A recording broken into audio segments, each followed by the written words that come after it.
welcome to Potman, Podcast Manajemen Hutan.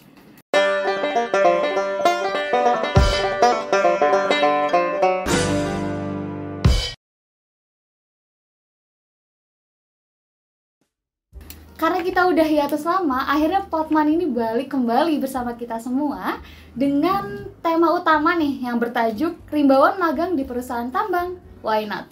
Jadi, untuk Potman kali ini kita akan mengulas lebih dalam mengenai magang yang terutama di bagian tambang gitu. Nah, sekarang ini kita udah kehadiran salah satu narasumber yang bisa dibilang keren banget karena berhasil magang di salah satu perusahaan tambang ternama di Indonesia. Di sini ada Mas Gary Novrian dari Manajemen Hutan 2021. Oke, mungkin bisa menyapa manners dulu nih, Mas. Oke, selamat pagi, siang, malam, dan dimanapun teman-teman Potman berada. Kenalin, aku Gary Novrian, teman-teman biasanya panggil Gary dari Manajemen Hutan 2021.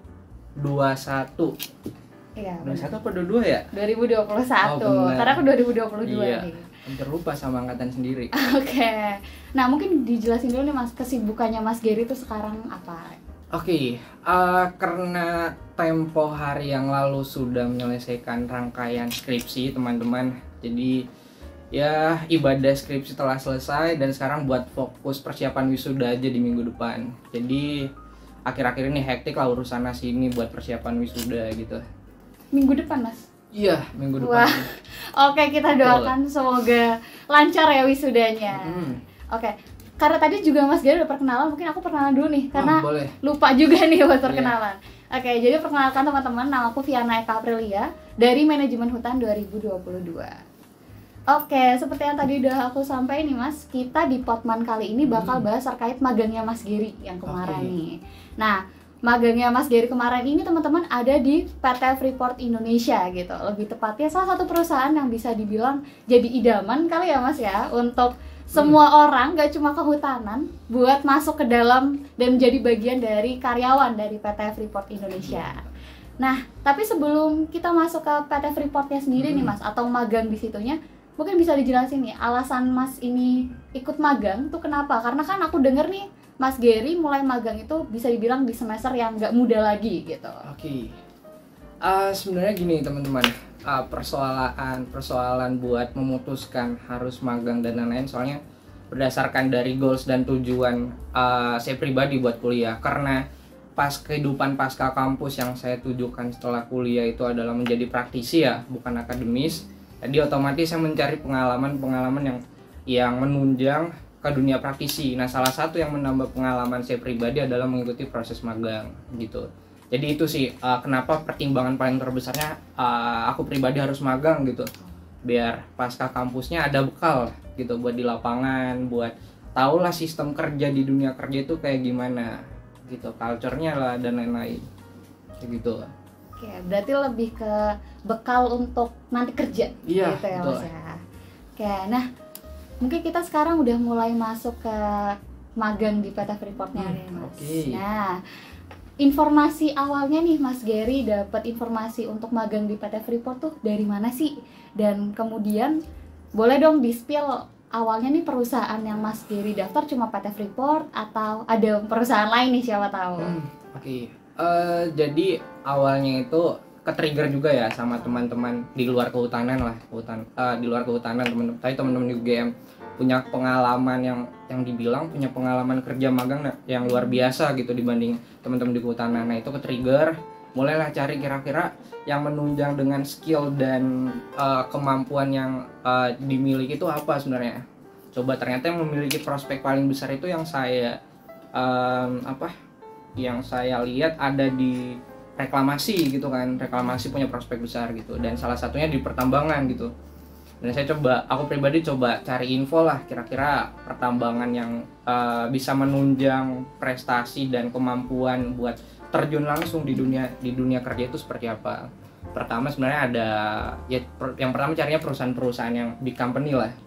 Salah satunya ada 2 tuh kemarin, ada PTBA atau Bukit Asam sama PT Freeport Indonesia. Nah, kebetulan pas memutuskan untuk mau magang, PTF ini atau PT Freeport ini ada bukaan lah open internship buat teman-teman mahasiswa gitu.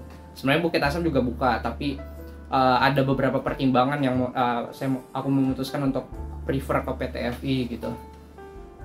Itu sih alasannya. Oke, berarti informasinya nih langsung dari Fakultas Kehutanan sendiri gitu, Mas? Lebih tepatnya berperan lebih aktif sih mencari. Jadi kita nggak pasif nunggu informasi datang ke kita, tapi karena kita yang butuh ya, jadi berperan aktif cari informasi di official akunnya PTFI, kemudian di akun resmi media sosialnya PTFI, itu pasti semuanya ada dipublish di situ. Dan kemarin tuh PTFI baru bukan pertama kali, baru ngeposting lowongan itu langsung ke trigger nih, ada formasi buat kehutanan kan, bilang kenapa enggak gitu. Apalagi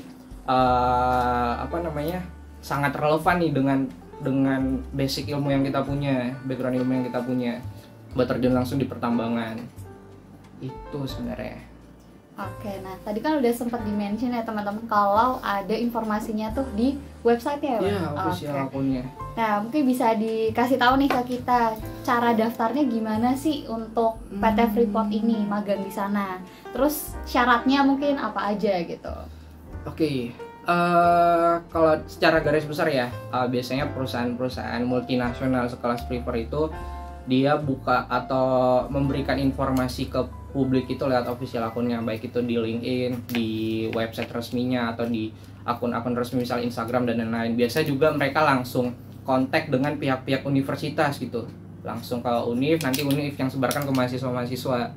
Nah kebetulan di situ karena berperan aktif cari informasi, ketemulah di official akunnya, kemudian di direct langsung ke websitenya buat daftar gitu. Nah untuk persyaratannya sendiri sebenarnya untuk teman-teman mahasiswa sebenarnya sudah memenuhi kualifikasi. Yang penting ada jurusan yang tertera di situ. Kayak kemarin ada kualifikasi buat jurusan kehutanan nih di situ, jadi bisa apply. Kalau persyaratan spesifiknya paling kayak identitas gitu, kemudian ada vaksin dan lain-lain gitu. Pokoknya itu sudah bisa dipenuhi lah sebagai teman-teman mahasiswa. Jadi jangan ragu aja buat aku nggak bisa gini, aku nggak bisa daftar karena nggak merasa percaya diri, atau pokoknya coba aja dulu, nanti urusan belakangan lah keterima atau enggaknya. Berarti coba dulu daripada nyesel kemudian. Nah gitu teman-teman. Oke, nah tadi udah dijelasin terkait cara daftarnya sama syarat. Nah setelah daftar nih Mas, step by stepnya gimana aja sih gitu? Jadi tahap rekrutmen mahasiswa magang, mahasiswa internship di PTF itu kurang lebih hampir sama dengan kualifikasi rekrutmen staff atau karyawannya PTF ya. Mulai dari submit berkas, administrasi, interview, sampai yang terakhir itu ada medical check up atau cek kesehatan, itu semua memenuhi standar buat rekrutmen staffnya juga di PTFI. Jadi step pertama itu submit berkas lah, seleksi administrasi ya. Kualifikasi dilihat ini sudah memenuhi berkas-berkas yang sesuai dengan kualifikasi atau enggak. Kalau kita ikutin semua persyaratannya, otomatis kita lolos lah setelah itu. Dan yang paling penting adalah buat teman-teman mahasiswa adalah di CV-nya sih menurutku. CV dan IP sebenarnya.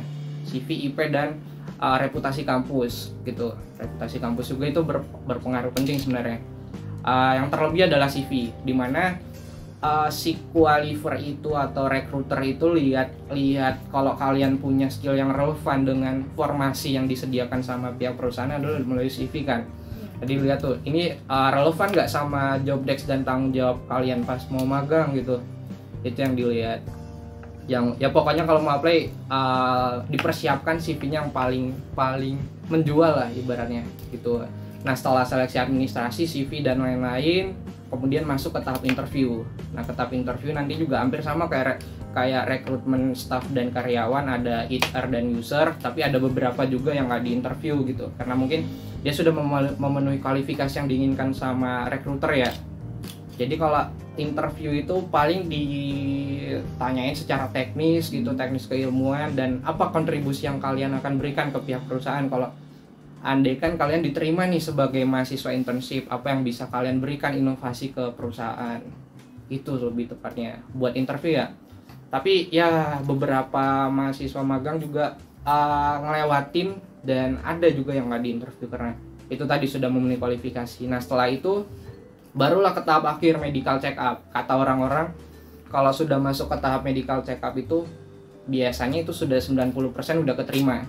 Apalagi ya mahasiswa yang notabene-nya masih muda ya, memiliki kekalahan tubuh yang masih sehat, bugar gitu kan, otomatis sudah pasti lulus lah gitu. Nah, medical check up-nya juga sesuai dengan standar rekrutmen perusahaan, itu banyak banget, mulai dari cek mata, THT, kemudian paru-paru lah, semuanya. Pokoknya dipastikan kalau kalian mau masuk dan menjadi staff ataupun mahasiswa magang itu benar-benar dalam kondisi sehat gitu.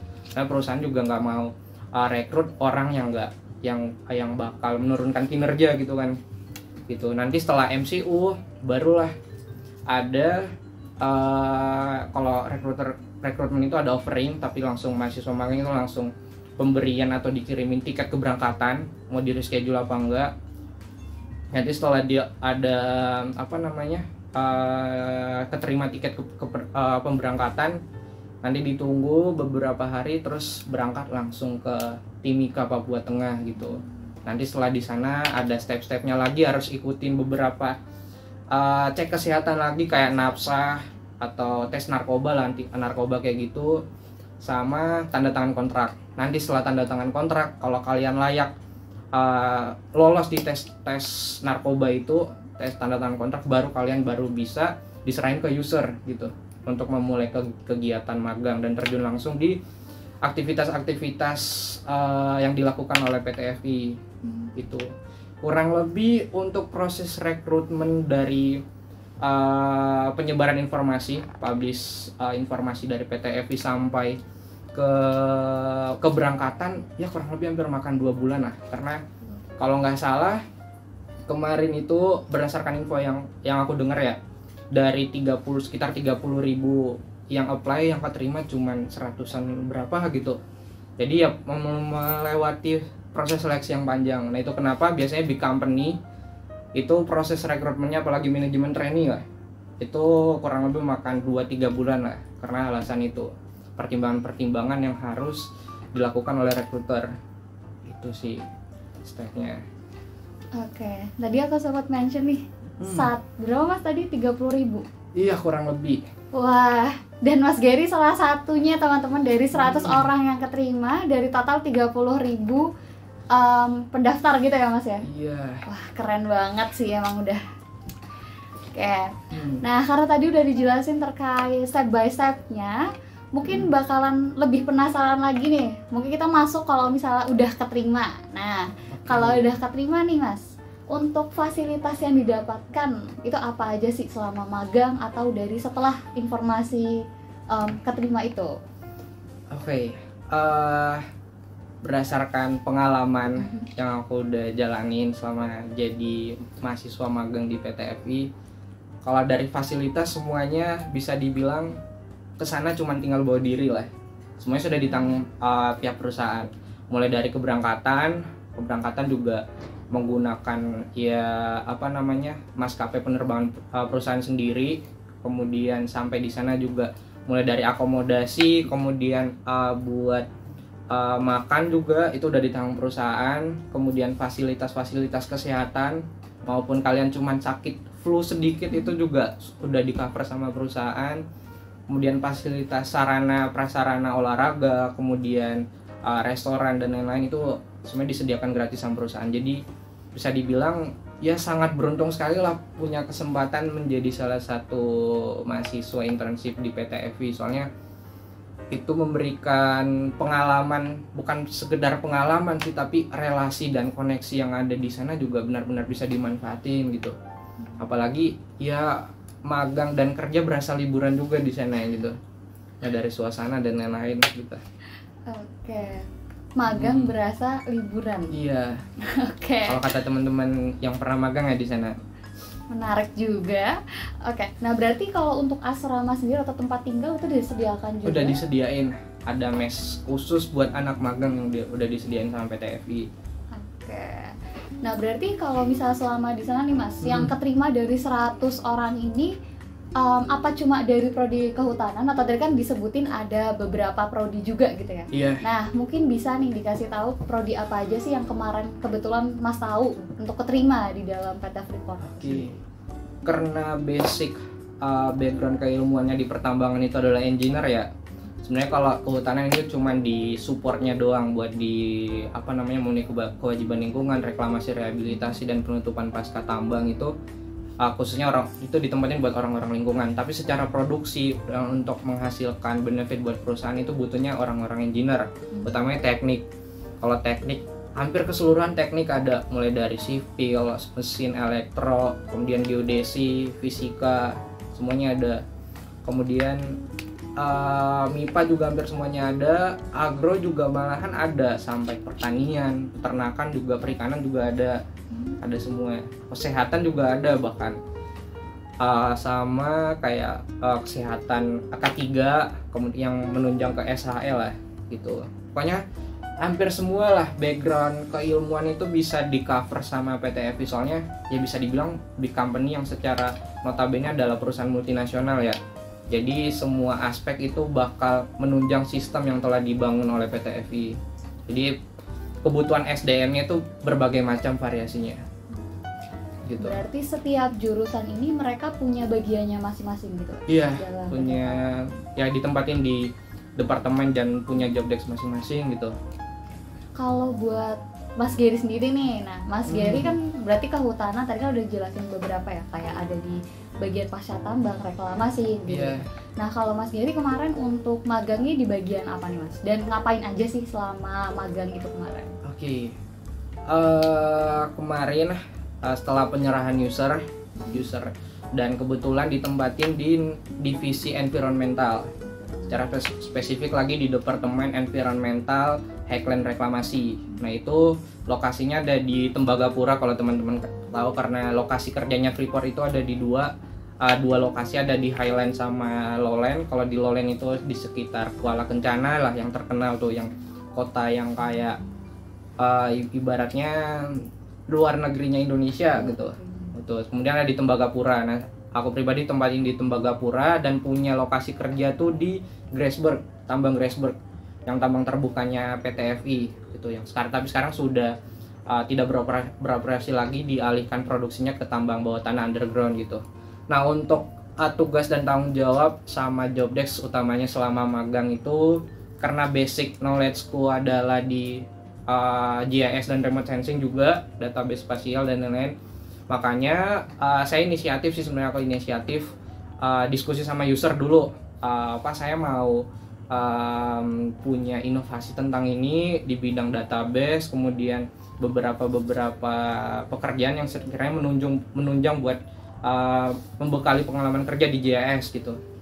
Spesifik ke GIS sebenarnya, mulai yang pertama adalah perolehan data foto udara gitu, mulai dari sensor LiDAR, kemudian RGB sama multispektral juga, itu salah satu job desk. Kemudian adalah manajemen database spasial, mulai dari data-data monitoring pencapaian reklamasi, kemudian pencapaian monitoring biodiversity, sampai perencanaan reklamasi. Itu di-collab semua, dikumpulin satu jadi database gitu, database spasial. Kemudian digitalisasi data sampai ke buat riset juga. Kebetulan di sana juga melaksanakan tugas akhir ya, biar selaras saja magang dan skripsi sekalian. Ada riset juga, riset tugas akhir di sana tentang ibarat simpanan karbon yang ada di daerah reklamasinya PT FI. Dan ini sebenarnya menunjang buat keberhasilan juga, karena salah satu indikator keberhasilan reklamasi yang disusun sama KLHK sekarang adalah perhitungan karbon gitu. Dan cobalah kasih masukan ke pihak PT FI kalau karbon itu penting juga, walaupun di wilayah tambang, tapi itu penting untuk menunjang keberhasilan reklamasi gitu. Sama sedikit belajar tentang rencana kelola lingkungan di PT FI, kayak RKL gitu, rencana kelola lingkungan, rencana RPL, rencana pemantauan lingkungan, dan segala macam administrasi pemenuhan kewajiban lingkungan di PT FI. Ternyata ribet banget juga sih buat pemenuhan kewajiban itu. Dan yang terakhir biodiversity, mau nggak mau juga sebagai perusahaan tambang ada kewajiban buat mengembalikan atau restorasi lah, dan itu menjaga biodiversity yang ada di daerah wilayah operasi kerja PT FI. Nah, itu dimonitoring terus menerus, dan itu aja sih sebenarnya secara spesifik ya, lebih ke JS dan remote sensing itu tugas dan tanggung jawab gitu. Oke, berarti dari awalnya emang harus ngasih tahu secara spesifik ya Mas, keahliannya di bagian apa nih, biar nanti ditempatinya sesuai juga dengan keahliannya juga gitu.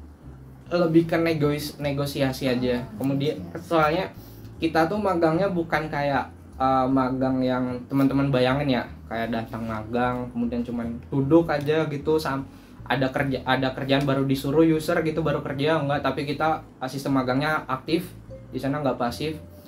Sampai hari pertama masuk kantor, kalian mau apa di sini, detain kalian mau buat apa. Kalau kalian ada inovasi dan ada mau lakuin di apa, silakan presentasi ke kami sebagai user gitu. Kalau misalnya enggak, kami akan ibaratnya diskusi tentang apa sih sebenarnya yang harus dilakuin di sini, apa yang sebenarnya kalian harus berikan kontribusi ke perusahaan gitu. Dan kebetulan kemarin aku bawa riset tentang itu di sana, dan mereka punya respon positif terhadap riset itu. Katanya juga salah satu yang hal baru juga lah buat mereka di sana gitu. Berarti Mas Gary termasuknya yang aktif gitu ya, bisa dibilang. Semuanya juga aktif sih di sana. Semuanya, hampir semuanya. Soalnya ya ibaratnya magang, kalau bisa harus show off semua lah gitu. Keluarin semua kemampuan ke user gitu. Gitu. Berarti ya bisa dibilang 100 dari yang 30.000 ini benar-benar yang emang udah keren-keren banget gitu ya Mas ya. Dan bisa dibilang tadi teman-teman yang paling penting adalah yang paling aktif gitu ya. Bisa dibilang mencari keaktifan sendiri ya Mas ya dalam magang itu. Nah, terus nih Mas, kalau misalnya magang, terutama di big company gitu kan biasanya pengennya tuh adalah kerja di situ juga nih. Nah, kira-kira nih kalau misalnya magang di PT Freeport itu sendiri, setelah magang bakal ada kemungkinan dipanggil kerja nggak sih di PT Freeport? Kalau itu sebenarnya balik ke user lagi ya, balik ke user sama pihak perusahaan. Dia juga melihat berdasarkan kinerja anak magangnya. Tapi secara logika, ibaratnya karena anak magang ini sudah pernah terjun langsung dan berkecimpung di sistem kerjanya perusahaan, khususnya PT FI, dan dia sudah tahu culture kerjanya PT FI gimana, ya mau nggak mau tapi alangkah lebih baiknya mungkin bisa lanjut ke next stepnya gitu, karena mereka udah paham nih sistem kerjanya. Jadi kalau dia rekrut orang baru lagi, dia mulai dari awal lagi gitu, mulai dari awal pengenalan lah dan lain-lain. Dan sementara anak magang ini dia udah paham banget nih sistem kerjanya gimana, apa job desk dan tanggung jawabnya ketika dia nanti jadi rekrut. Tapi bedanya nanti tetap ada kualifikasi lagi ketika dia mau jadi staff atau karyawan di sana gitu. Dan tergantung dia bisa memenuhi atau enggak itu nanti di proses rekrutmennya, mulai dari interview lah, MCU dan lain-lain gitu. Tapi pasti ada peluang buat balik ke sana, khususnya mahasiswa magang yang pernah berkecimpung langsung di sistem kerjanya PT FI gitu. Berarti setelah magang ini nih Mas, kalau misalnya memang pengen jadi karyawan di sana lagi, berarti tetap mengikuti step by stepnya itu sesuai ya dengan syarat-syarat dan lain sebagainya. Iya. Kalau PT FI kan dia punya jalur rekrutmen namanya Fresh Graduate Program. Itu buat lulusan-lulusan baru yang ibaratnya masih fresh gitu, buat apply ke PT FI yang tujuannya adalah menciptakan pemimpin-pemimpin yang akan memimpin PT FI juga gitu. Jadi mulai dari bawah mulai dari level praktisi sampai ke level tingkat manajemen lah, dipersiapkan buat PT FI. Dan itu juga kurang lebih rekrutmennya sama kayak gitu, tapi ada spesifik dan yang cuman tahu adalah pihak manajemen dan HR perusahaan gitu. Berarti ada privasi perusahaan nih, jadi kita udah nggak bisa ikut-ikut lagi nih teman-teman. Oke, nah terakhir nih Mas, pertanyaan sebelum kita tutup Potman kali ini. Coba dong Mas minta pesan-pesannya, terutama buat teman-teman dari kehutanan yang setia dengerin Potman kali ini. Buat teman-teman Potman, ibaratnya buat perencanaan kehidupan perkuliahan ya, ibaratnya kalian harus tentuin dulu jangan telat lah ibaratnya, mulai dari awal semester 2 semester 1 semester 1 semester 2 kalian udah harus tentuin kedepannya kalian mau arahnya kemana gitu, tujuannya mau kemana. Kalau mau terjun ke praktisi, ke akademisi, atau ke manapun itu kalian harus cari langkah untuk menggapai tujuan kalian gitu. Dan jangan sampai salah langkah gitu. Kemudian jangan lupa selalu buat bangun personal branding. Kemudian jangan malas lah, atau jangan pernah berhenti buat belajar hal baru ya, khususnya apalagi skill-skill yang sekarang, hard skill utamanya, meskipun soft skill juga bisa datang dengan sendirinya melalui kegiatan organisasi dan lain-lain, tapi hard skill juga itu penting buat menunjang kehidupan pasca kampus kita. Dan jangan berhenti untuk belajar, selalu memancarkan aura positif juga sama kerabat-kerabat atau teman-teman dekat, dan tetap belajar lah pokoknya itu. Oke. Dan jangan lupa mungkin enjoy the process gitu ya Mas. Trust by process lah gitu. Iya, percaya betul. proses, karena proses nggak pernah mengkhianati hasil gitu. Oke, wah ini insight-nya sangat-sangat luar biasa nih bisa aku bilang untuk narasumber kali ini. Sebelumnya juga aku mau ngucapin terima kasih nih Mas karena udah bersedia jadi narasumber Podman di kali ini. Dan juga untuk manners yang telah setia juga nonton Podman pada hari ini gitu ya Mas ya, sampai akhir. Jangan lupa untuk menonton untuk Podman di episode-episode berikutnya, dan tentunya bersama dengan narasumber-narasumber yang keren-keren juga. Jadi di sini saya Viana Eka Aprilia dan juga narasumber kita yaitu Mas Gary Novrian pamit undur diri. Sampai jumpa di Podman selanjutnya. Dadah.